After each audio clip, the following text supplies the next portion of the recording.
Esta persona lo bañó, les Ujú. cortó el pelo, los vistió bien bonito y se lo llevó al río y con una pistola acabó con la vida de todos.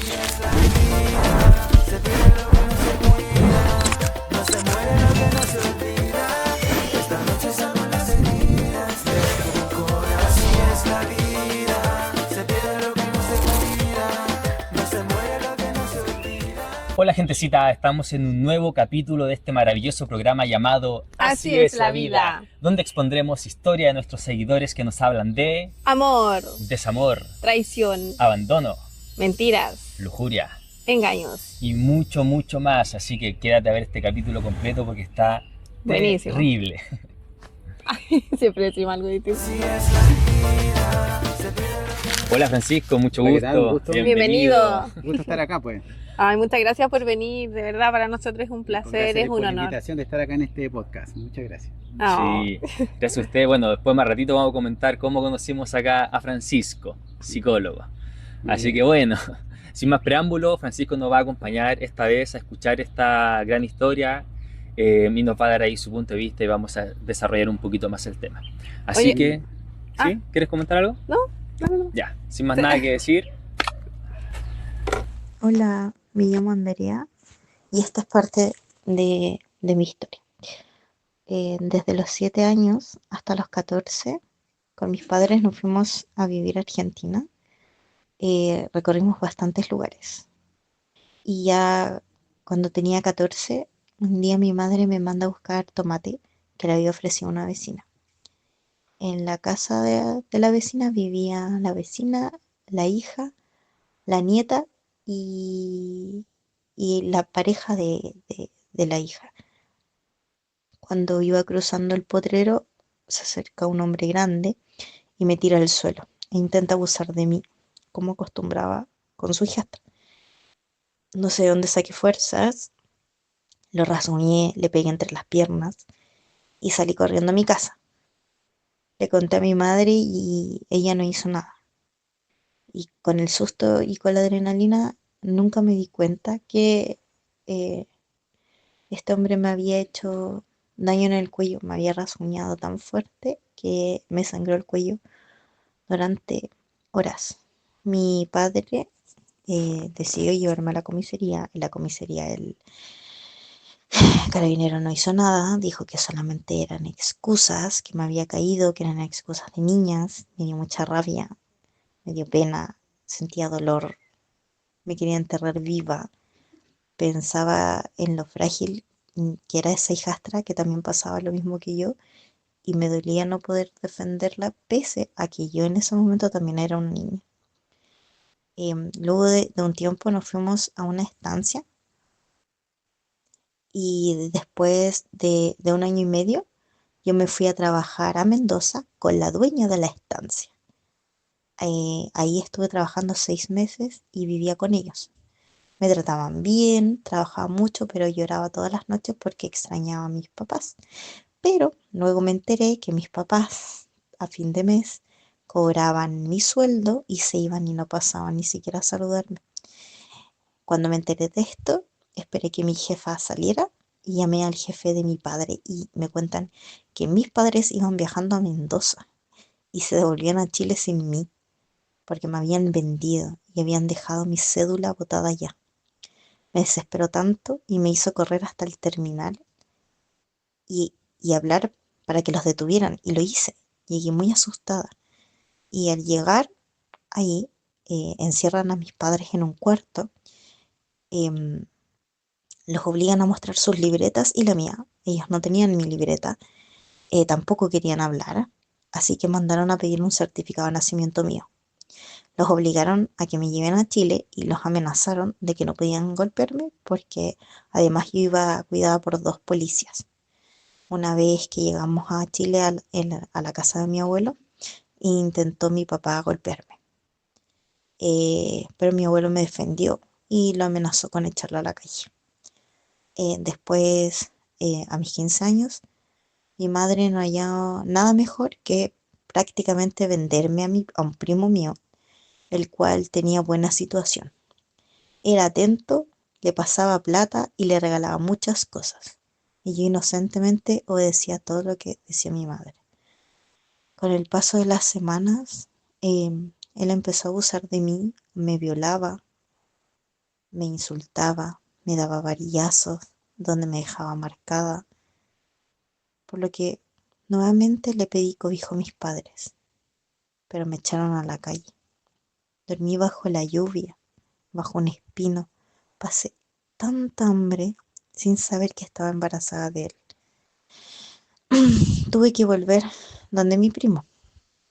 Pasé muchas cosas malas y a los 7 meses de embarazo quise matarme con mi hijo y no pude porque el cable se cortó. Sentía tanta pena y rabia porque sentía que no merecía una vida así. Al nacer mi hijo tragó líquido amniótico y me lo dieron de alta así nomás, sin hacerle exámenes, chequeos, nada. Al otro día volví al hospital porque le faltaba la vacuna de nacimiento. En la madrugada de la nada empieza con fiebre. Lo llevé nuevamente al hospital y lo dejaron internado y me mandaron a la casa. Y al otro día, al ver a mi hijo, lo veo lleno de sondas. Yo quería sacárselas porque sentía que no hacía falta, pero mi hijo me apretó la manito y le dio un paro cardíaco. Esperó que llegara para despedirse. Se me fue. No lloré, no grité, quedé en shock. Solo caminé a la ventana y me iba a tirar del 7º piso. Y cuando eso pasa me toma del brazo el doctor y me dice que no lo haga, que me tranquilice y que me vaya a casa. La verdad es que no sé cómo ese día llegué a mi casa.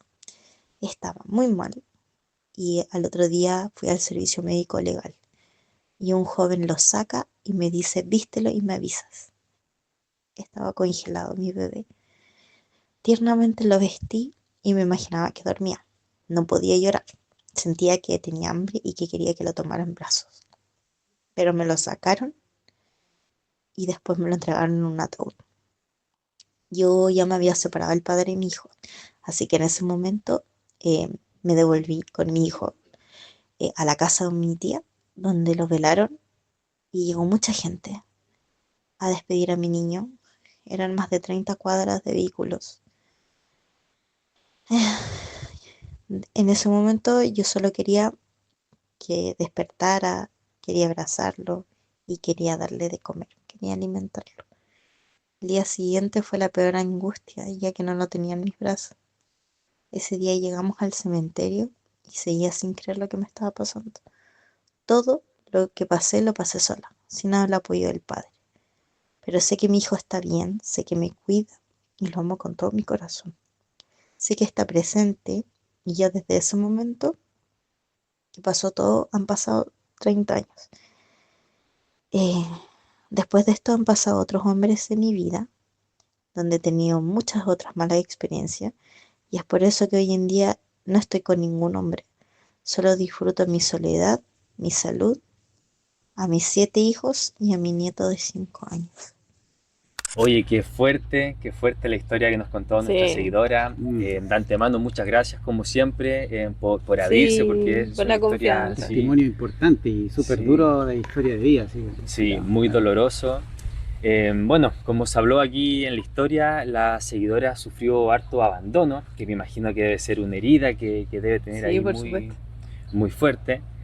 Abuso. De todo. Abuso, Porque claro, de todo un poco. traición. Claro, mira, yo creo Traición. que igual es parte importante de que ella pudo hacer testimonio con ustedes, porque ella igual necesita hacerse visible con tanta historia en que habla y enfatiza que no se ha hecho visible. Sí, pues. Cuando Claro. sufrió esta situación de abuso, cuando no dice que no hicieron nada por ella, o todas las situaciones que enfrentó de quiebre, habla mucho del por qué ella comparte con ustedes esta historia. Claro. Ese es verdad. un punto para poder partir ahí viendo un poco lo que Sí. esta persona le tocó vivir en su dura historia de vida, en sus primeros años de vida también. Sí, Sí, de hecho po. nos pasa mucho eso, que las personas que nos contactan nos dicen, incluso hay varios que dicen, yo no le contaba esto a nadie, y es como primera vez que lo cuento, como de una manera anónima, pero como que su ser necesita como sacarlo, Desahogarse. necesita desahogarse, y es como ojalá que todos lo sepan, pero quizás sí, como desde la sombrita, como de que no se Claro, note que como te tiene. digo, es buscar a un otro que la pueda contener al final de esta historia, porque lamentablemente en esta dolorosa historia de vida se observaba permanentemente que no había un otro que la protegía del todo, que Claro, no le creía del todo, que la protegía en todos estos avatares dolorosos que tiene. Ese claro. concepto tiene que ver como cuando uno busca una figura reparadora del padre o la madre.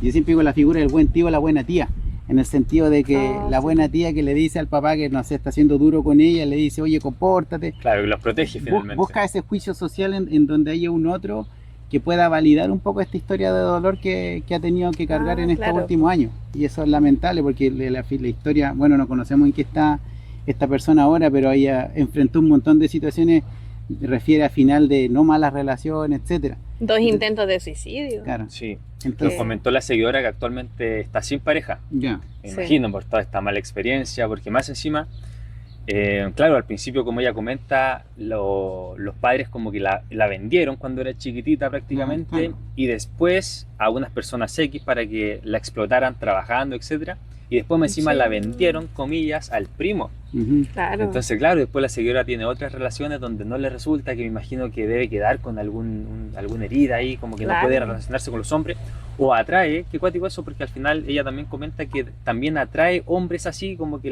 no sé si los hombres, no sé, narcisistas o malos, por decirlo así, Ujú. huelen a estas mujeres. Sí, ¿qué pasa con eso? A mí, uy, eso Claro, siempre ese he es un querido tema, saber. Porque Sí. lo atraen, son un Claro, imán. uno dice Claro. como, wow, es que esta persona como que siempre anda, no sé, con el gallo que le pega, por ejemplo, Claro. termina con uno y después Es viene la típica otro. que dice el imán de traer pasteles. Claro. claro. Mira, hay dos lecturas, puede haber una lectura mística desde tu lado, pero Claro, yo le llamo sí, una po. lectura como de una frase muy conocida en psicología que es la normalización. Sí. Te acostumbras, porque la primera parte cuando tú te involucras en la tribu o en la relación con las personas son tus padres. Ujú. Entonces si tú observas que tus padres tienen este tipo de conductas que estamos hablando ya brutales de negligente, Claro. ¿qué le queda para el mundo? Entonces cualquier cosa que sea un poquitito menos que eso es tolerable. Ah, claro. Es como estar conversando permanentemente con ruido, uno se acostumbra a ese ruido. Claro. No es que a uno le guste o que le guste, ¿cómo dices tú, los pasteles? No, es Claro. que con que sea pastel un -1, -0,5 es tolerable para su Le existencia. sirve. O sea que Entonces, probablemente en su casa ella vivía como... exactamente, y probarle ciertas señales que alguien que viene de un entorno más protector, más protegido, las detecta de inmediato, ella las deja pasar porque la vara está muy baja, está muy bajísima. Claro. Estamos hablando de gente que está explotando comercialmente un niño, eso es delictivo. Claro, Claro. obvio. Entonces alguien que ya tenga una conducta deleznable más o menos es pasable en relación a lo que tuvo que enfrentar. Claro, Claro. finalmente, claro, que es que conocen un amor de otra vereda, que al final la persona que le entrega, o el hombre que le entrega un poquito de amor, entre comillas, pero también con golpe, con abusos, con Claro. insultos, es como que recibe ese cariño, entonces se queda con eso, que al final son las migajas Sí. que hablábamos también en otro capítulo nosotros. Exactamente, no hay un afecto incondicional, no hay un Claro. afecto que te ponga condiciones, aquí las condiciones son muy altas, es explotarla y es utilizarla como objeto de lleno. Eso, Este- eso. ¿Qué pasa con eso? Porque ella, claro, obviamente se tiene que haber sentido como un objeto porque más encima 2 veces la intentan vender, o sea, una prácticamente la vendieron al primo, ¿cierto? Pero hay otro intento de venta, o sea, real, como intentaron, es como, toma, tienes mi hija, una empleada, porque en el fondo una Claro. empleada doméstica, Los una... padres recibían Claro. el pago mensual. Y ella decía que la trataba, eso también me impacta mucho y me dio mucha pena cuando escuché el audio porque ella dice que a pesar de todo, ella Ujú. extrañaba a su familia. O sea, decía que los tipos donde ella estaba trabajando eran buenos, que la trataban bien. Vamos a ver ahora que define ella como que la trataban bien, ¿cierto? Pero aún así ella dice que ella extrañaba mucho a sus papás. Oh, y a mí eso Es me que, partió claro, el corazón. mira, el ser humano funciona en dos modos, modo subsistencia y modo bienestar. Ella aprendió a sobrevivir, entonces Claro. vivió como alguien que vive en la guerra, como un refugiado. Entonces cualquiera persona que le dé un refugio base es algo que para ella ya es una base protectora, a pesar de todos los precios durísimos que tuvo que pagar en su propia vida y su propia existencia. Claro. Entonces lo duro de esta historia es que nos muestra claramente una persona que permanentemente sobrevive y que Exacto. no puede vivir y que cuando se ve en situaciones extremas no encuentra ninguna otra salida, porque no hay ninguna otra figura afectiva. Claro. Entonces yo creo que el mismo llamado que ella hace hacia ustedes también es un llamado a un otro que no le cobre nada a cambio por esto, que la contenga y que la acepte incondicionalmente. Así que me parece súper bonito lo que usted hace de poder homenajear la historia de esta chica y poder transmitirla obviamente dentro de su anonimato y de ella misma que ventila su intimidad, por supuesto, pero siempre dentro de un espacio protector que ustedes le están proporcionando. Claro, Así que el hecho de que rememoren un poco este episodio con ella es algo que yo creo que le va a alegrar mucho. Y le mandamos un saludo a la distancia. Sí, un abrazo enorme. Muchas gracias. Un abrazo enorme. Para decir de que hay buenas personas en el mundo, más allá de las situaciones duras que ha tenido que enfrentar. Exacto.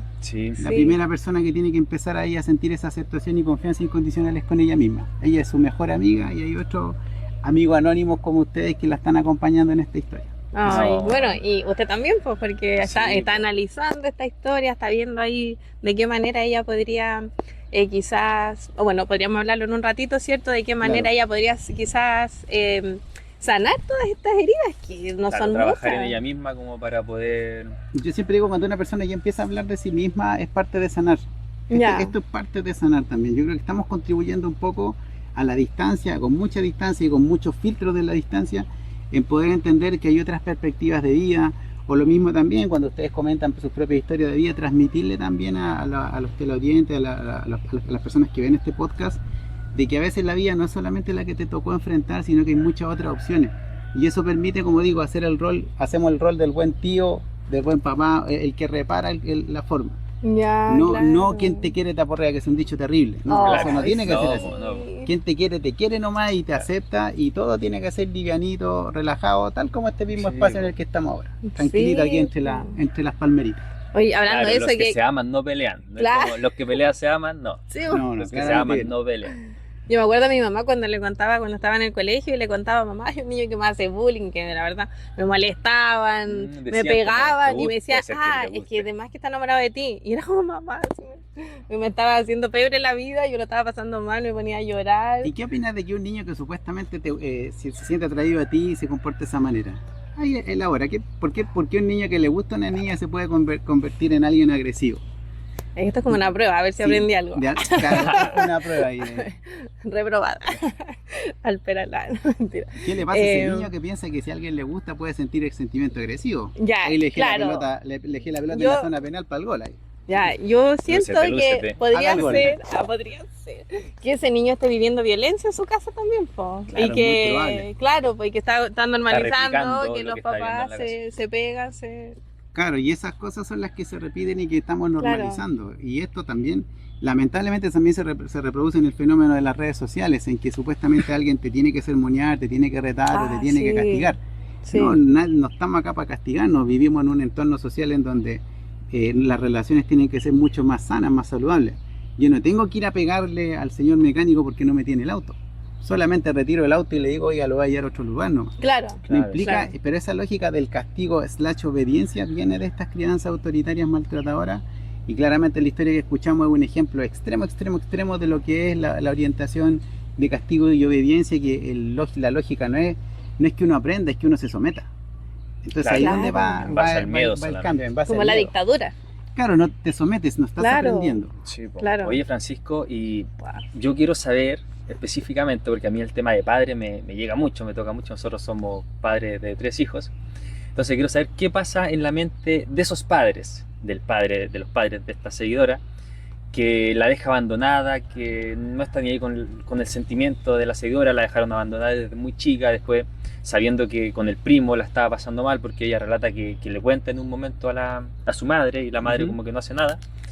¿Qué pasa? ¿Son padres narcisistas? ¿Son padres que no tienen corazón? ¿Son padres que tienen su corazón de hielo? ¿Son padres que quizás nunca en su vida quisieron tener un hijo? Pero por el otro lado yo digo, y he visto así como personas que dicen, o más mujeres, pucha, yo nunca quiero ser madre, pucha, pero cuando fui madre, bueno, me nació el instinto maternal, ¿cachai? Como que amo a mi hijo, no sé qué.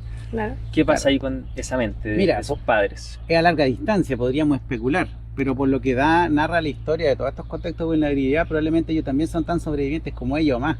Entonces son personas que se mueven en una lógica como de estas películas de sobrevivencia, como esta Apocalipsis, como estas Mad Max, en donde sobreviven las personas y no importa que pasen las cosas más terribles, porque la idea es la supervivencia, ¿no? Entonces todas estas acciones, todas estas omisiones o todas estas cosas tremendas que pudimos ver en la historia, viven que son personas que tienen apagada toda esta capacidad más moderna que tenemos de empatizar y relacionarse, y solamente es tomar el trozo de pan para seguir sobreviviendo. Claro. No es que esté justificando para nada, Claro. pero viene ahí de esta misma dinámica, este mismo contexto, da a entender eso. Claro. De vida muy dura, de un entorno de vida de Podríamos condiciones demasiado deducir extremas. entonces que ellos vivieron algo parecido o peor de lo que pasó. Es pasó la bastante hija, probable, y refuerzo la idea que no es justificar conductas, pero nos permite entender ciertos contextos y ciertos entornos, porque eso también replica y reproduce esa misma historia, porque no hay ningún referente de poder vivir tranquilamente.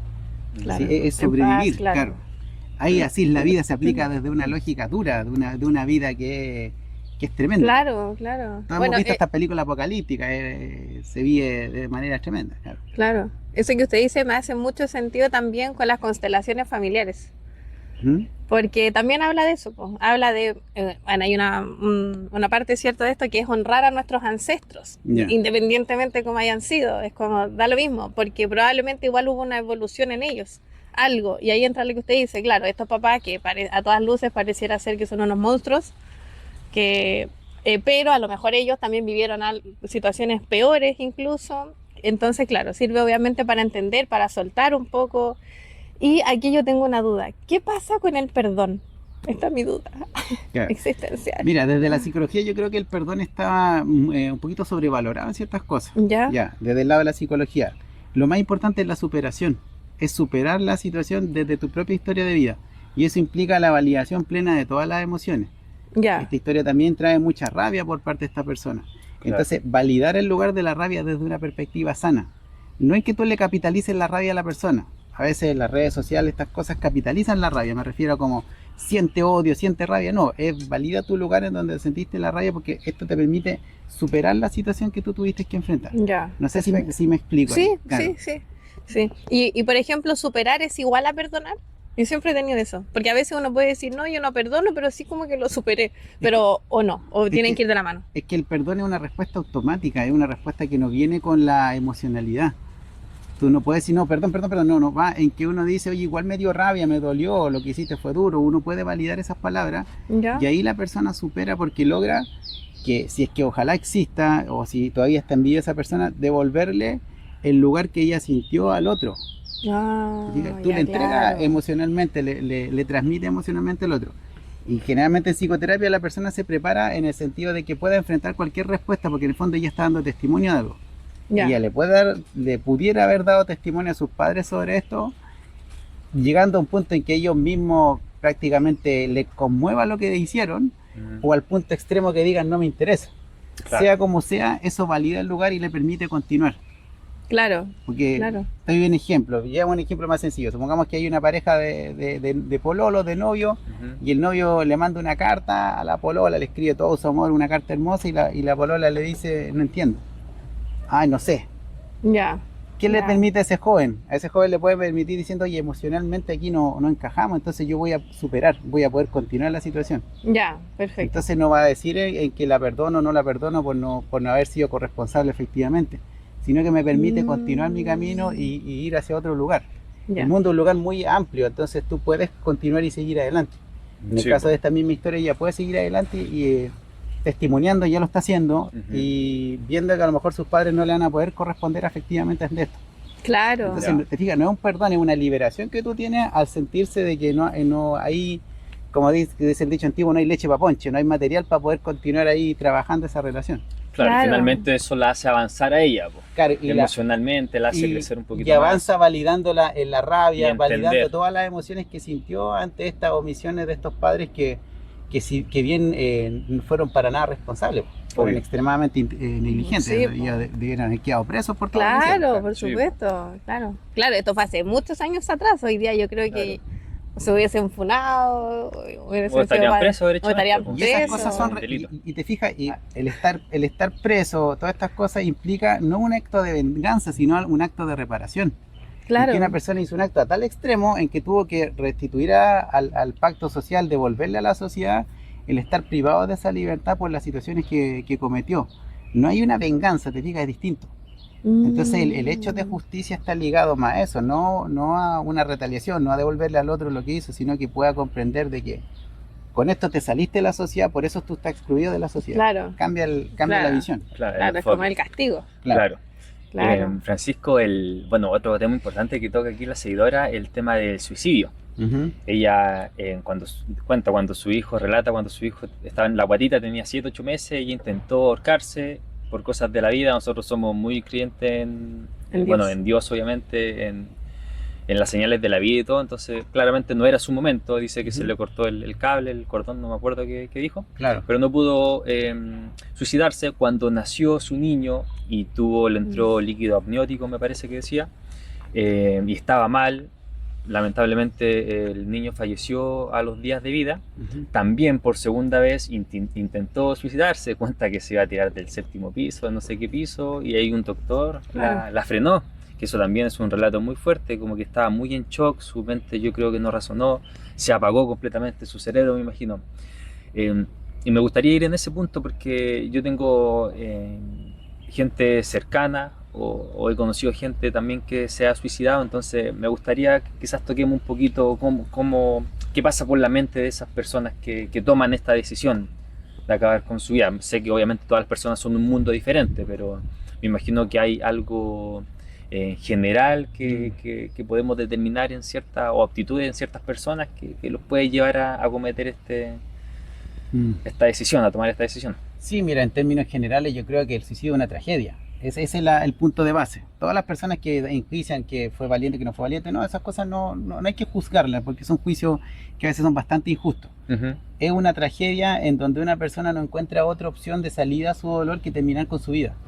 Y eso se lo dan los contextos, es una mochila muy pesada que lleva en donde distintas historias de vida, tal como esta misma que fuimos escuchando, cierran puertas. Entonces no encuentra otra salida que terminar con tu propia existencia. Y eso es lo doloroso de esta situación, porque no ves más opciones. Y ahí es donde uno puede lograr comprender la situación del suicidio, porque es un elemento en que se ve como una salida. Y la forma de salir de eso es un camino largo que es afrontar, poder hablar de lo que tú sientes, de tus emociones. ¿Y cómo va a poder hablar de tus emociones si tus emociones han sido saboteadas por distintos contextos, situaciones, eh, distintas formas que no le permitieron expresarse de lo que estaba sintiendo esa persona? Ya. Entonces ahí es donde va el apoyo de poder ayudar a las personas que están en una situación de no desear vivir. El poder lograr que hablen de eso mismo, del dolor y de la sensación de no encontrar otra salida. Sí. Es pesado, eso. es duro hablar de ese tema, pero cuando tú empiezas a expresarte y empiezas a abrir esas propias palabras, esos propios pensamientos que tiene esta persona que ya está planeando, pensando tomar esa decisión, ahí lo sacamos del extremo y logramos validar. ¿Por qué? Porque a veces con todos estos malos juicios que andan dando vuelta en el sentido común, no, ponele gana, o no piense eso, no, en el Ya fondo, no tengas depresión. claro, la expresión se pasa. Claro.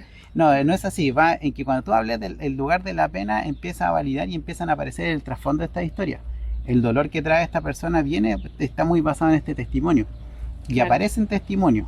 Y que es lo que uno hace en terapia, y yo lo que más refuerzo, yo digo, tú eres libre de contar tu testimonio o no necesitamos el lujo de detalle, lo importante es que puedas expresar lo que tú sientes. Y ahí donde validamos las emociones, rabia, pena, ira, indignación, todas esas palabras, cuando ya uno las empieza a expresar en un entorno como esta conversación que estamos sosteniendo, estamos hablando desde las emociones desde un lugar más sano. Claro. Porque no nos están intoxicando en crisis, no nos están intoxicando en angustia, estamos pudiendo hablar. Ya. Y eso es lo que permite que la persona pueda retomar y empieza a sentirse validada con lo que va sintiendo.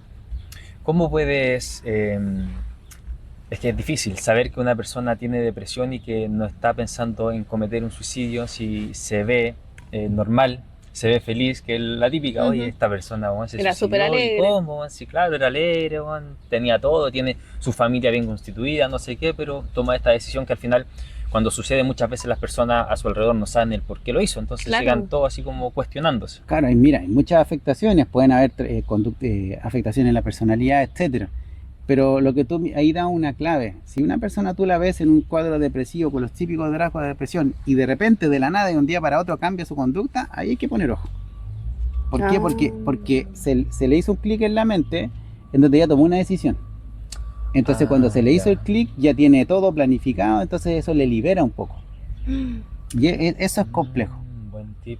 ¿Verdad? Ese Porque es un como, elemento claro, puntual. ¿te refieres cuando está como cabizbajo? Porque cuando hablamos de depresión, Es que Ah, hay un sí, tema como que- muy enredado, porque la depresión, yo no sé en lo particular, dentro de mi ignorancia, si es como ver a la persona, por ejemplo, que no se quiera levantar todo el día porque no sabe qué hacer, porque no tiene ganas de ir a afrontar el mundo, o la persona sí que realmente está alegre, sí realmente que anda feliz, que tira la talla, que no sé qué. No, porque están como estas dos caras de la depresión, po. Por Mm. ejemplo, yo tengo una persona muy querida, muy cercana, que está diagnosticada con depresión y ella, por ejemplo, dentro de la casa es una persona como muy triste la mayoría de las veces o muy apagada, pero, por ejemplo, si ella va a compartir a otro lugar, es muy alegre.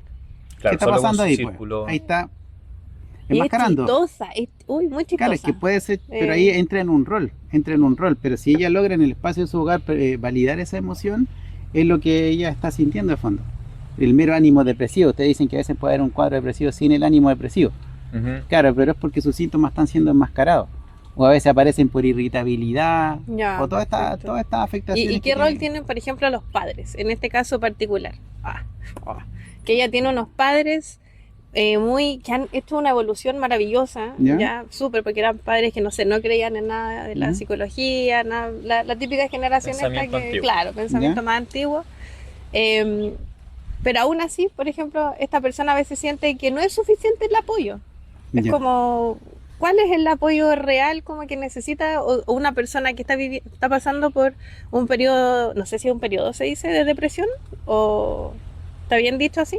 Pues que puede ser un episodio depresivo y puede ser una depresión ya con un diagnóstico ya. Porque alguien puede uno tiene cambio en el estado de ánimo. Ya, perfecto. Claro, pero puede tener un bajón, llamémosle, en Ya, términos más perfecto. generales. Estar un poquito bajoneado, claro. Ya, y a una persona, claro, diagnosticada con depresión, que está atravesando como un bajón, ¿de qué manera su entorno la puede ayudar? Su entorno cercano, pues sus padres, por ejemplo, o con quien viva, la pareja. ¿Cuál es como el...? Yo creo que dejar un poco el entorno, esta lógica del que hablamos, del castigo-obediencia o del sermón. Ya. No, que yo en mis tiempos yo me echaba los problemas al hombro y tú te Sí, complicas po. por... Eso es invalidar emocionalmente a la persona. Lo más importante es te acompaño, existo contigo. Ya. Valido lo que tú estás sintiendo. Y de repente hay temas o situaciones de, no sé, un niño se puede bajonear porque se le rompió la pelota nueva que le regalaron y eso es importante para el niño en ese entorno de vida. Ujú. Entonces si tú validas lo que la otra persona está sintiendo, la persona está pudiendo desbloquear emociones.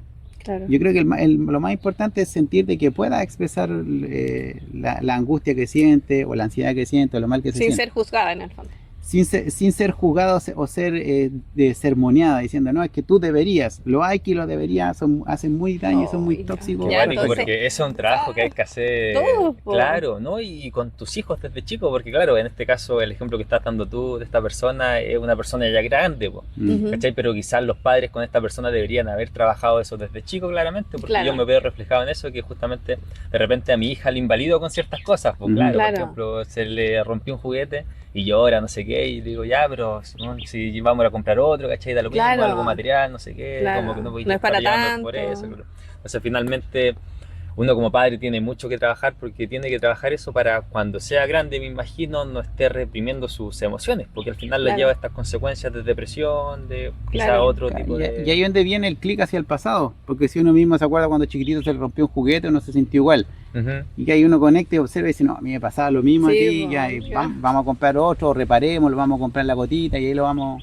Claro, vamos es arreglando. Sí. Es un elemento reparador que también implica de que todos somos humanos y sintientes y podemos expresar plenamente nuestras emociones. Sí. Claro. Yo me quería detener un poquito en algo que dijo y que me sentía absolutamente identificada porque esa soy yo. Ujú. Ya que justamente siento que cuando las personas a veces están muy tristes, por ejemplo, y uno trata de subirle el ánimo, porque yo no es que quiero aplastar más a la persona, sino que quiero que la persona obviamente como que tirarla para arriba, pero claro, en eso caigo en decir, por ejemplo, oye, mira, tú hoy día estás viviendo esta situación color verde.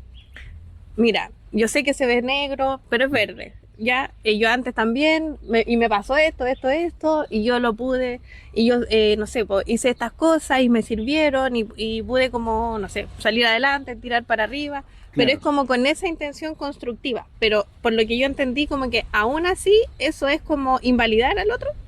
No, es darle más el contexto al otro. Preguntarle por qué al otro, porque al otro le puede estar complicando tremendo algo, pero no tiene que ver por lo que le pasó ahora, tiene que ver por hechos del pasado. Entonces, la pregunta que siempre uno hace en terapia es decir, ¿cómo te sientes? ¿En qué otro momento te has sentido parecido? Y generalmente Ah, uno sí. va y desbloquea en el pasado el por Sí, qué po. un elemento es tan complicado al Sí. respecto. Entonces, por ejemplo, si yo voy manejando y me choco una moto, me vuela el espejo, después voy a pasar una moto y va a reaccionar de esa manera. Claro. Alguien que me invalide me va a decir, ¿y cómo tanto? ¿Cómo le pones tanto color por la moto? No, porque tuve una experiencia desagradable donde tuve que llamar al SAMU, tuve que llamar a la situación, tuve que resolver un problema. Claro. Entonces, ahí es donde uno empieza a validar y entender los contextos de las personas. Entonces, cuando vienen en torno a estas pautas autoritarias, se invalida. No se permite expresar o bien el como tanto, o el hay que, o el debería, o vienen cosas que van anulando. Sí, yo eso jamás lo digo así como tal. Porque una representación emocional para alguien en el presente es tan intensa. Esa es la distinción. Ya. Claro. Wow, pero qué increíble igual, porque uno puede de repente con la mejor intención estar como hundiendo más a lo mejor a una persona que lo está pasando mal. Pero eso que tú dices también es empático, porque también tú le puedes expresar eso mismo a la la diciendo, oye, no vaya a pensar que con eso te estoy invalidando. Sí, eso digo yo. Esa propia capacidad de narrarse como persona también es un insumo que le puedas dar a la otra persona. Es que claro, porque a mí alguna vez también alguien me dijo es comparar las historias, po. Claro. Pero claro, depende de cómo lo recepciona la otra persona, de decir, oye, está bien, me sirve, o pucha, pero yo tengo otra realidad totalmente distinta, ¿cachai? Claro. Tú tuviste esto y esto otro. Claro. Exacto, claro. Y tú transmites una intencionalidad en que no hay un elemento autoritario. Claro. Es como la vida es linda y debe ser linda. No, claro, eso es optimismo tóxico. Claro. Todos lo conocemos y ya está muy de moda. Sí, no, sino es decir, oye, a mí esto me sirve, pero te entiendo, yo he pasado por situaciones y también me he sentido de la misma manera. Se acompaña a la persona en las emociones. Claro, sí. Es como, ahora que dijo el positivismo tóxico, el otro día vi ahí en redes sociales una niña que decía, que hacía como puras burlas al positivismo tóxico. Entonces decía como, hoy día me echaron del trabajo, pero doy gracias porque tenía un trabajo, como cosas así. Y no, claro, pues y al final como que se invalidan un poco, como que esa persona en ese momento que lo echaron puede sentirse muy mal, puede estar muy frustrado, puede hablar a las heridas también, me imagino, a las del rechazo, porque yo siento que cuando te echan de un trabajo es como, no sé, según mi experiencia claro, no, según mis cachativas, que puede ser que una persona cuando la echan del trabajo se siente como rechazada, ¿no? Claro, y tal. ¿Cómo le haría el rechazo? ¿Y cómo se sentiría una persona que le echaron del trabajo, pero también le echaron del colegio, y también, no sé, sus padres se separaron y lo llevaron de los abuelos? Claro. Triple intensidad, ¿te fijas? Entonces ahí es donde uno puede comprender por qué una persona, si la echan del trabajo, puede que se puede sentir muy frustrada. Hable un mes en esto y una amiga va a decir, ¿y cómo le pones tanto? No, pues porque tiene experiencias muy duras, marcadas, en donde viene la situación del rechazo, de la exclusión. Entonces no está hablando porque le echaron al trabajo, está hablando porque no le pudo devolver a sus padres que la dejaron cuidando con sus abuelos, por ejemplo. Sí. Claro. Entonces ahí es donde tú abres el tema en la psicoterapia. Claro. Finalmente todos tenemos realidades muy distintas, así que bueno, sí, esa es la pega aquí de psicólogo. Es el más seco, se lo juro que es el más aquí seco. Nelfa nos va a explicar cómo conocimos a Francisco, psicólogo. Él es mi psicólogo terapeuta. Sí. Yo me terapeo con él y siempre digo, como ustedes ya lo han podido escuchar, es demasiado seco, así que terapéense y sobre todo con él. Sí. Si quieren con alguien, se los recomiendo. Gracias por la referencia y como tú sabes, ahí lo que se habla en la consulta queda en la consulta, y para también que sepan los televidentes que las sesiones tienen un tema ético que es la confidencialidad. Sí, así claro. Que no vamos a poder hablar. No vamos a indagar. Hablar de los secretos de Nelfa. Lo siento, pero secreto profesional. Claro, exactamente. Sí. Oye, yo quería referirme a un tema importante que se me quedó ahí en el tintero cuando hablamos del tema del suicidio. Que yo tengo una persona, o sea, en la familia hay una persona que acabó con su vida. Y fue un tema tabú en realidad en la familia, pues, que eso también justamente va en el tema de hablar para que vayamos solucionando y para que, yéndonos también a lo que hace Nelfa, para que no se vayan repitiendo estos patrones. Sí, es que es un tema, disculpa que te interrumpa, es un tema muy complejo porque imagínate, alguien ya enfrentar el duelo de la pérdida de la vida de una persona es complejo. Imagínate con todas estas cargas y juicios que existen sobre las personas que deciden terminar con su vida. Viene mucha culpa, responsabilidades, señalamientos, omisiones, vergüenzas, todo es una carga muy fuerte cuando estas situaciones pasan. Claro. Entonces, como te digo, yo creo siempre volver a la definición que hablaba hace unos minutos atrás, es una tragedia, nada más que eso. Entonces, cuando alguien frente a una situación así durísima, dolorosamente, si alguien de los televidentes enfrentó algo así en un familiar, y alguien intenta preguntarle, lo más importante para no decir que es un tema tabú, que fue un hecho muy trágico que enfrentó una persona. Claro, exactamente. Y si tú logras entender el trasfondo de eso, ya las personas empiezan a respetar y empiezan a validar el elemento de entender de que esto es una tragedia social, porque nuestro orden social ha generado también mucho aislamiento en las personas, en donde no se genera esta lógica más de tribu, de conversar las cosas. Pero Entonces, finalmente siempre es bueno hablarlo, porque al final cuando pasan estos sucesos las personas normalmente quieren guardarlo en un cofre bajo llave, enterrarlo en la tierra y que ojalá nunca más se toque el tema, porque son temas dolorosos que afectan, que da pena recordarlo, que... claro, entonces también ahí va eso mismo que tú dices, eso de guardarlo bajo tierra también hay personas que están guardando su propio dolor. Claro, exacto. Dolores, culpas, responsabilidades por el hecho que sucedió. Entonces el hecho de hablarlo va en que a todas las personas que, a los sobrevivientes le vamos a llamar, que enfrentaron esa situación, que también puedan hablar y conversar respecto a los dolores que han ido enfrentando.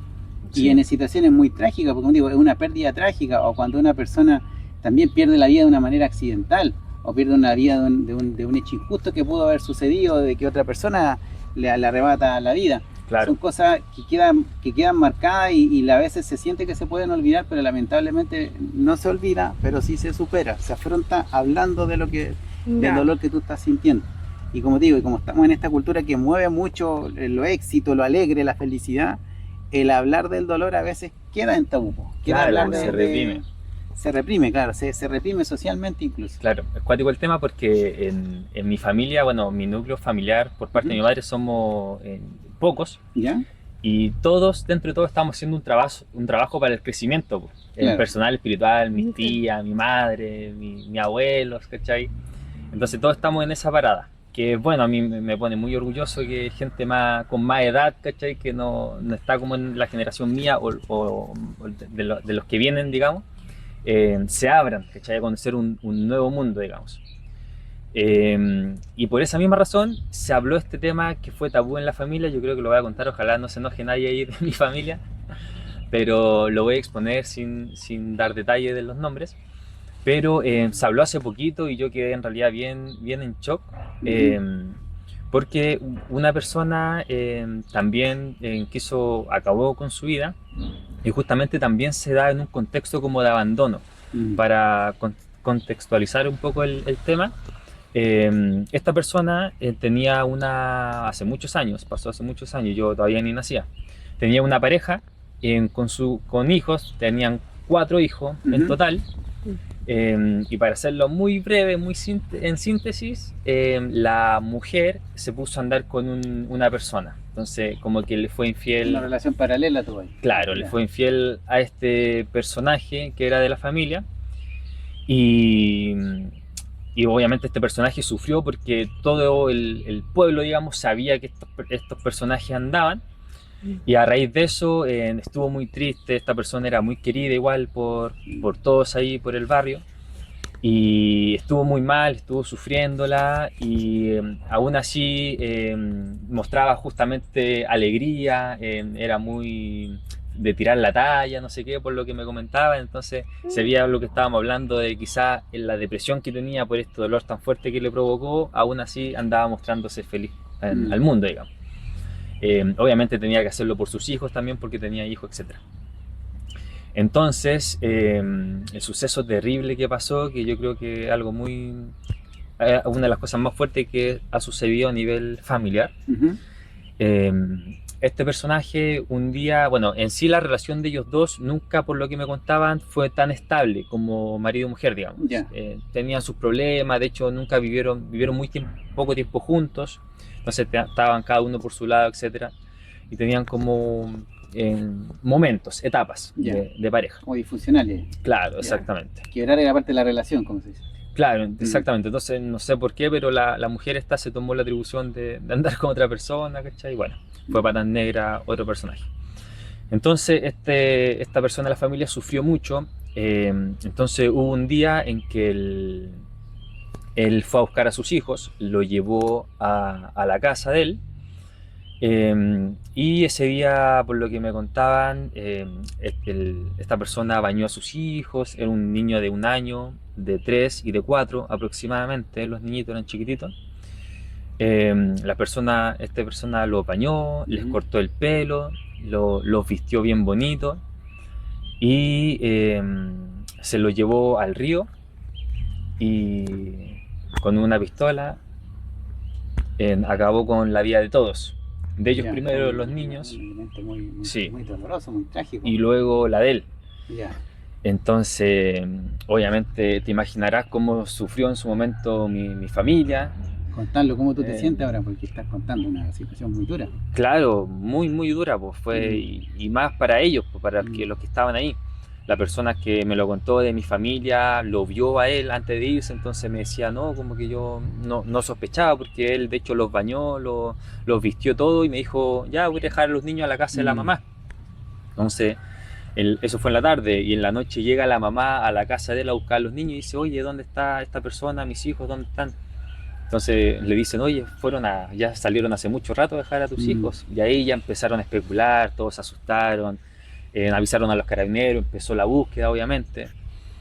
Y bueno, fue bastante fuerte y creo que esa noche no lo encontraron y al otro día una pareja iba caminando por el río, digamos, donde pasó este suceso y vio ahí los cuerpos. Entonces dio aviso a carabineros, bueno, y al final todo el pueblo supo. Y había algo muy...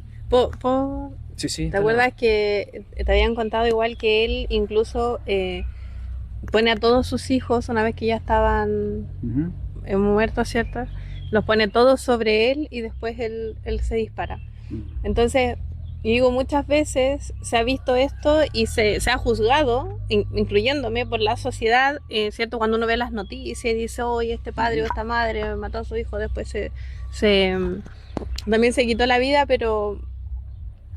Y ahí entra como cierto, yo me imagino como un bucle en el fondo, qué es lo que pasaba por la cabeza de él. O sea, era una persona que, por ejemplo, estaba sumido en una depresión demasiado terrible, me imagino yo, como para hacer algo con los niños que él tanto amaba, porque a todo esto los amaba, o sea, él daba su vida como... Claro, exactamente, Es que no era un padre despreocupado. Ahí no, Claro. ahí no estaba pasando por la cabeza, ahí solamente estaba sintiendo la emoción que fue tan contenida que llegó al punto extremo. Por eso la rabia se asocia que es una emoción mala, ¿no? La rabia, si tú la llevas bien, evita estas tragedias. Porque él fue conteniendo, si tiraba la talla, contenía, y llega un punto en que ya es como que se nos vuelve contra nosotros, se vuelca hacia sí mismo esa emoción que tiene, y ahí es donde vienen estas situaciones trágicas. Sí, entonces, ¿cuál es la respuesta? Va a sonar raro. El haberse sentido muy mal por lo que sucedió antes, haber podido expresar todo ese dolor que implicó este quiebre, todos estos elementos anteriores, no evitan las tragedias. El hablarlo, el vivirlo, el experienciarlo. Pero alguna persona por deber ser o por bloqueo, llega a bloquear la emoción a llegar al punto en que pasan estas situaciones. Y ahí seguramente le pasó algo en que se despersonalizó, perdió el sentido de la realidad y sintió que la única forma de poder liberar ese dolor fue con este mismo hecho que sucede. Claro, ahora lo cuático que parece que la mamá de los niños igual era un poquito despreocupada de los niños. De hecho, se ve mucho que, no sé, obviamente ya ese es otro tema de la psicología de la madre, pero ellos tenían 4 hijos en común, de los cuales él se fue con 3 y quedó uno, que justamente no estaba ese día, quedó uno y después la mamá se despreocupó del niño. Ese uno como que prácticamente lo abandonó, ella hizo su vida y ese niño lo dejó con otros familiares. Entonces, claro, ahí uno como padre dice, puta, bueno, perdiste hijo, de este sí que me voy a preocupar, es como que lo voy a tener ahí, bueno, siempre conmigo, para todos lados, no sé qué. En cambio ella hizo lo contrario, no sé si fue a raíz de esto, que bueno, como que le dio rechazo, porque después parece que después más adelante tuvo más hijos con otras personas. Pero a ese hijo en común lo dejó, entonces no sé por qué. Ahora, yo cuando me contaron esta historia, obviamente quedé muy en shock, quedé para la embarrada, pero decía, pucha, quizás él se quiso ir con los hijos porque sabía cómo era la madre, o sabía que si él como papá no iba a estar presente. Me estoy suponiendo, obviamente, poniéndome en la cabeza de por qué quiso arrastrar también a los hijos y no lo hizo, no se fue él solo, digamos. Quizás era eso, porque quizás dijo, bueno, yo no quiero dejar a mis hijos con esta madre que yo sé cómo es, ¿cachai? La conozco, sé que quizás tiene algunos problemas y quizás hasta los va a abandonar, y yo que ya tomé la decisión que ya no voy a estar en este plano, quiero que se vayan conmigo, porque al final conmigo van a estar mejor ahí arriba. Va el poder, como te digo, todos estos hechos extremos que suceden no están mediados por la razón. Y generalmente las personas dicen, ¿cómo lo puedo entender? No va en el ámbito de la comprensión, sino va en el ámbito de vivir todas las emociones que está generando a nivel familiar este suceso trágico que ocurrió. Ya. Mira, no entramos en poder entender, porque cuando dicen no me cabe en la cabeza es porque no me funciona en lo Claro. cognitivo. Claro. No puedo, pero justo cuando pasan esas situaciones extremas, se activa el modo de sobrevivencia extremo y se nos apaga toda la capacidad racional que tenemos. Entonces solamente somos emociones, estamos pudiendo sentir. Claro, ya, mira, justo se me conecta una situación dolorosa para conectarlo con los mamíferos. Ya. Justo ayer andaba en bicicleta, por allá, saluda a la gente allá de por ahí, por el sector Los Rojas, Ya, y había una perrita. ya. Y una perrita tenía un cachorrito de un perrito que estaba fallecido. Ya. Y me dio mucha compasión pero yo veía a ese animalito y ese animalito estaba medio ido y estaba enfocado en el elemento emocional. Y es triste lo que digo porque lo estaba limpiando al cachorrito, pero ella estaba. Si yo me acercaba, me acercaba y me iba a Iba morder. a morder, claro, iba a atacar. Claro, yo le di aviso a un guardia para que pudieran enterrar a ese perrito, etcétera. Pero esta misma situación se nos transporta a nosotros que también somos mamíferos. Ujú. Entonces, claro, la pregunta va en, no sé, ¿por qué el hámster le quita la vida a los demás hámsters? Son respuestas que son muy basales, son de la base esencial de la propia existencia humana. Entiendo. Entonces, no hay una comprensión que podemos llevar como de los procesos cognitivos elevados, etcétera. Ya. La parte más animal, instintiva, sensorial del ser humano todavía está presente. Lo que pasa es que con toda nuestra ilustración y nuestros procesos cognitivos elevados nos hace pensar que no la tenemos. Pero en temas extremos se empieza a apagar el software, se empiezan a apagar las cámaras y queda lo más esencial de ahí, que queda la respuesta más lucha-huida. Y la respuesta ahí viene de huida, pues de huir de este mundo y de desaparecer tal como desapareció. Claro. Entonces por eso siempre le digo a las personas que enfrentan hechos trágicos, pucha, ahí no está medida la razón. No vamos a Ya. poder entender una narrativa Nunca. para poder, Claro, para poder uno le busca expresar la esto. quinta pata al gato finalmente, así como... Claro. Claro, ya, La culpa, los y eso porqués. nos angustia más porque decimos, oye, ¿cómo la naturaleza humana, etcétera? No, ahí entendemos que es nuestra naturaleza animal base, más mamífera. ya, De cómo digo, cómo se comportaría una perrita que es un perrito fallecido, tal como pasó en esta situación dolorosa. ya. Y ahí, por eso es importante soltar las emociones para que no se nos caiga el software y se nos activen estas respuestas. Claro. La mejor forma es hablar, expresarla. No que alguien nos las capitaliza, no, tú debes sentir rabia, tú debes sentir pena, sino la expresión plena de todas Claro, nuestras como- emociones va pudiendo ayudar y pudiendo superar esa misma situación. Probablemente, claro, hay mucho trabajo que hacer en situaciones tan extremas como la que tú me describes, pero se pueden lograr cosas cuando personas han enfrentado situaciones dolorosas. Ya. Cambian su sentido de vida, sí, se vuelven parte pero se vuelven parte de, no sé, pueden hacer una fundación, pueden hacer algo, pero en el fondo su sentido de vida ya se ve por un objetivo más altruista. Y cuando Ya. ya pensamos en algo con mayor sentido, ya estamos ocupando nuestra capacidad más cognitiva y podemos superar hechos por muy dolorosos que sean. Eso. No. Oye, Francisco, y a nivel familiar, de mi familia me refiero, ¿cómo se puede ir trabajando estos temas justamente como lo estamos haciendo, Los de duelos. hablar, de conversar? Yo creo que estamos trabajándolo acá mismo, pues Ya. va por ahí. Ya. Va por ahí, en hablar de este sentir y llevar estas conversaciones. Y yo creo si que... tienen que llorar contando la historia que Claro. lloren, que no... Y ya, el contener. elemento también de la psicología ayuda a poder entender cómo funciona nuestro cerebro. Y siempre decir, oye, pertenecemos al reino animal, cosas terribles nos pasan, pero también están ligadas en nuestro otro ámbito evolutivo que a veces funciona y nos juega malas pasadas porque colapsa nuestro cerebro racional. Ya, lo entiendo. Eso. Y yo tengo una duda existencial Sí, sí. a raíz de esto. Una persona que se desvive, ¿siempre estaba en un periodo depresivo?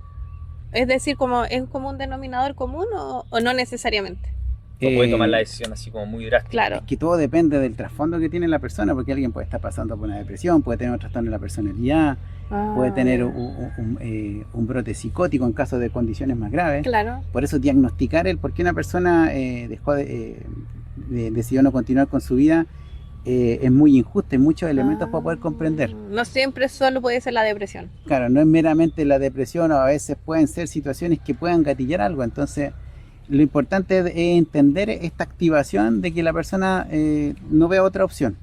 Y eso puede ser, como te digo, una sucesión de eventos dolorosos como tú me describes, o una persona que tiene esto es como una casita, siempre digo. Hay casitas que en un terremoto quedan de pie, y hay otras que están medias terremoteadas. A veces un temblor puede echar abajo una casa. Oye, ¿cómo se echó abajo si no un temblor? No, pero es que esta casa tenía un problema en la estructura. Claro. Cambiamos La torre. estructura por estructura de la personalidad. Claro. Entonces hay estructuras que van a aguantar un hecatombe, como un hospital que aguanta un terremoto 9, y otras no lo van a aguantar, pero es porque de atrás hubieron otros terremotos, hubieron otras situaciones, hubieron condiciones en la propia organización de la propia personalidad que no andaban funcionando. Entonces, ese elemento de entender siempre los contextos. Es como cuando alguien dice, no, este suceso a la persona le hizo perder la razón, como dicen, en el sentido común, se volvió loca. No es que se haya vuelto, a lo mejor algo movió algo que derrumbó. Ya carriendo cosas atrás. Como en estas películas que uno golpea la puerta y se viene la casa abajo, como los monitos animados. Algo, se veía la casita armada, pero había algo de atrás que generó. Que estaba tambaleando. Claro, y de tu historia me narras de relaciones disfuncionales, hubieron otras cositas más que fueron generando todos estos problemas que desencadenaron esa tragedia. Sí, Claro. Qué fuerte. Francisco, y aquí ya para cerrar, Me la pusieron difícil hoy día. Está durísima la historia. ya para cerrar, si alguien se siente identificado con esto, alguien está teniendo pensamientos de desvivirse, alguien siente que entró quizás en este bucle, ¿cierto? Del pensamiento suicida. ¿Qué es lo primero que tú le dirías a esa persona? Lo primero. Que no está sola y que no está solo. Que hay muchas personas que a lo mejor no le ha tocado cruzarse en su vida, que son personas amables, que son personas que le pueden validar y la pueden aceptar tal como él o ella es. Así que si de repente se siente una persona muy solo, muy sola, y especialmente en estos tiempos de la hipertecnología se promueve un poco este espacio de soledad. Por algo no hicieron los celulares para que fueran de uno, no eran como la tele, que era más colectivo. Claro. Entender de que no está realmente solo y que hay otra salida. ¿Ya? Y la salida va en poder validar, en que otra persona valide, testimonie. Yo creo que igual una labor social que ustedes están haciendo importante de personas que testimonien cosas. Obviamente se resguardan las confidencialidades, etcétera, pero esas cosas van pudiendo ayudar de que esa persona no está del todo sola, solo, y que siempre va a haber alguien. Siempre va a haber alguien, puede haber un profe o no sé, una persona que lo ayude, un vecino. Siempre puede haber una persona que sí les va a escuchar y les va a validar lo que sienten. Que como digo, toma el rol del buen tío, el que repara el rol diciendo, mira, él se comporta distinto a como se puede haber comportado mi padre, mi madre. Entonces eso va pudiendo reparar y dándonos otra perspectiva. Así que eso, bueno, están del todo solos. Oye, yo también tengo una pequeña pregunta, Sí. antes de que se nos vaya, para sacarle el jugo hacia el máximo. Es una pregunta en realidad que quizás muchas personas se hacen, pero como con los psicólogos en particular. ¿Qué pasa o cómo tú afrontas muchas historias o historias fuertes que te llegan como la que te conté o como la historia que escuchamos hace un momento? ¿Cómo lo llevas en tu diario vivir? Porque yo no sé si tú como psicólogo mezclas en tu mentecita la historia, si llega un paciente a contarte una historia muy fuerte, porque me imagino que con el paciente tienes varias sesiones, te vas maquineando en tu casa, ¿cómo llevas esas historias tan fuertes? ¿Lo puedes separar en tu mente? En tu mente tienes un buzón de historia, un buzón de casa, un buzón de trabajo, no sé. ¿Cómo trabajan ahí los psicólogos? Siempre me he preguntado eso, si cargan las historias para su casa, si te afecta mucho emocionalmente alguna historia que te pueda pasar, que te pueda tocar quizá un tema familiar tuyo. Hay dos puntos, uno el foco terapéutico y si las historias te afectan. Bueno, de las historias te afectan, si a un psicóloga una historia le sobreafecta o le afecta demasiado, es porque el psicóloga tiene que ir a terapia. Y no lo puede tomar. Claro, puede ir a terapia. ¿Qué es lo que significa? Uno como psicólogo uno tiene hartos años de terapia en el cuerpo también, ¿ya? Porque también uno tiene que ir al psicólogo. Sí, en donde por años uno va resolviendo los temas básicos esenciales de su propia historia de vida. Yo llevo casi 20 años en esto, entonces ya uno los primeros años uno va trabajando en psicoterapia, etcétera, y que de repente uno va a la revisión de los 100.000 kilómetros a verse un poco evaluarse. Entonces eso hace de que la historia no te sobretome, porque generalmente uno le toman por lo que hablábamos, por propias experiencias. Entonces claramente si te llega una historia y te toma mucho, ¿por qué me toma? ¿Por qué? Y ahí uno habla de un tema familiar. Entonces eso nos ayuda a ver cuáles son tus heridas, digamos, que no se han trabajado. Harta psicoterapia nos ayuda a que eso no nos tome demasiado una historia y quede maquineando en nuestras mentes. Y el otro es el foco terapéutico, porque uno toma un foco en la sesión que está tomando, y yo siempre le digo a las personas, yo estoy viendo una serie de Netflix con usted. Entonces yo tengo plena foco y atención en eso, y estoy hablando y escuchando a la persona, y después continúo con la historia. Y eso me ayuda a memorizar, a un montón de cosas más. Entonces cuando uno ve una 3 o 5 series, uno sabe para dónde va la historia, dónde continúa, ¿cierto? Entonces yo tomo un foco de atención. Freud le llamaba atención flotante, pero yo llamo atención plena, porque esto no es flotante, uno está plenamente concentrado en la persona. Entonces tú vas pudiendo seguir la historia, y ya el elemento de sentir de que tú estás pudiendo ser ese tercero que pueda guiar a la persona es lo que te motiva y te ayuda a decir, oye, escuché historias dolorosas, pero por lo menos hay alguien que le está empezando a escuchar. Entonces eso le ayuda un poco en el yo del psicólogo en sentir diciendo no me va a complicar eso porque voy a acompañar, voy a guiar, le voy a preguntar cómo está. Si está más complicado no lo voy a dejar sola, lo acompaño, le digo, Perfecto. conversamos, a alguien muy grave le puedo decir, oye, vamos a la doctora, vaya a la doctora, pero siga viniendo para acá, se acompaña en conjunto. Claro. No se deja botar a la persona. Entonces Claro. eso es lo que va ayudando y es súper gratificante en la profesión como psicólogo. Sí, Ah. o no, imagino. El rey de copas en Rey de copa. Rey de copas en gloria y Tengo un póster majestad. del Rey de Copa ahí en la oficina. Sí, Sí. Ah, mire, también. Sí. Le vamos a mandar una fotito. Sí, pues sí lo alcanza a ver. Qué Alcanza a ver bueno. ese. Oye, muy- bueno, muchas gracias nuevamente. Muchas, sí, muchas Vamos Gracias por la despidiendo, invitación. vamos despidiendo este gran capítulo. Esperemos que les haya gustado. Bueno, la Ajá. historia, lo que se habló. Fue una gran conversación de temas Sí, muy duros, me pero encantó pudimos mucho. llevarlo bien. Por eso Sí. digo, me desafiaron, me pusieron a prueba. Sí, ojalá lo podamos tener en otro capítulo, Sí, por así que lo vamos a estar supuesto. contactando ahí para Con otra gusto historia. aceptar la invitación acá, sin ningún Sí, problema. qué bueno. Sí. Muchas gracias. Qué bueno, muchas gracias. Y ya nos despedimos. Sí, chicos, A todos. vamos cerrando. Muchas gracias por quedarte aquí hasta el final. Eso. Adiós. Muchas Sin. gracias. Chao, que estén bien. Así Un es la gusto. vida, programa. Oye, les vamos a dejar aquí abajito nuestras redes sociales también antes que nos vayamos. Para que nos sigan, para que vayan a ver el video, para que si tú quieres contar tu historia o mandarnos tu historia, perdón, puede ser directamente al canal, a TikTok, Así es la vida, o a mi redes sociales o a la red social aquí de Nelfa también. Nosotros nos ponemos en contacto contigo y nos mandas el audio y todo eso. Así que, como dice acá psicólogo, contar tu historia te puede ayudar a desahogarte, a Ajá. sacarte ese peso que tienes encima y a terapiarse finalmente, porque al final es un proceso de puedes partir tu crecimiento o tu sanación, mejor dicho. Sí, Claro. tal cual. Sí. Así que bueno, Así es la vida. Chao, chao chicos. Chao. Así es la vida, se pierde lo que no se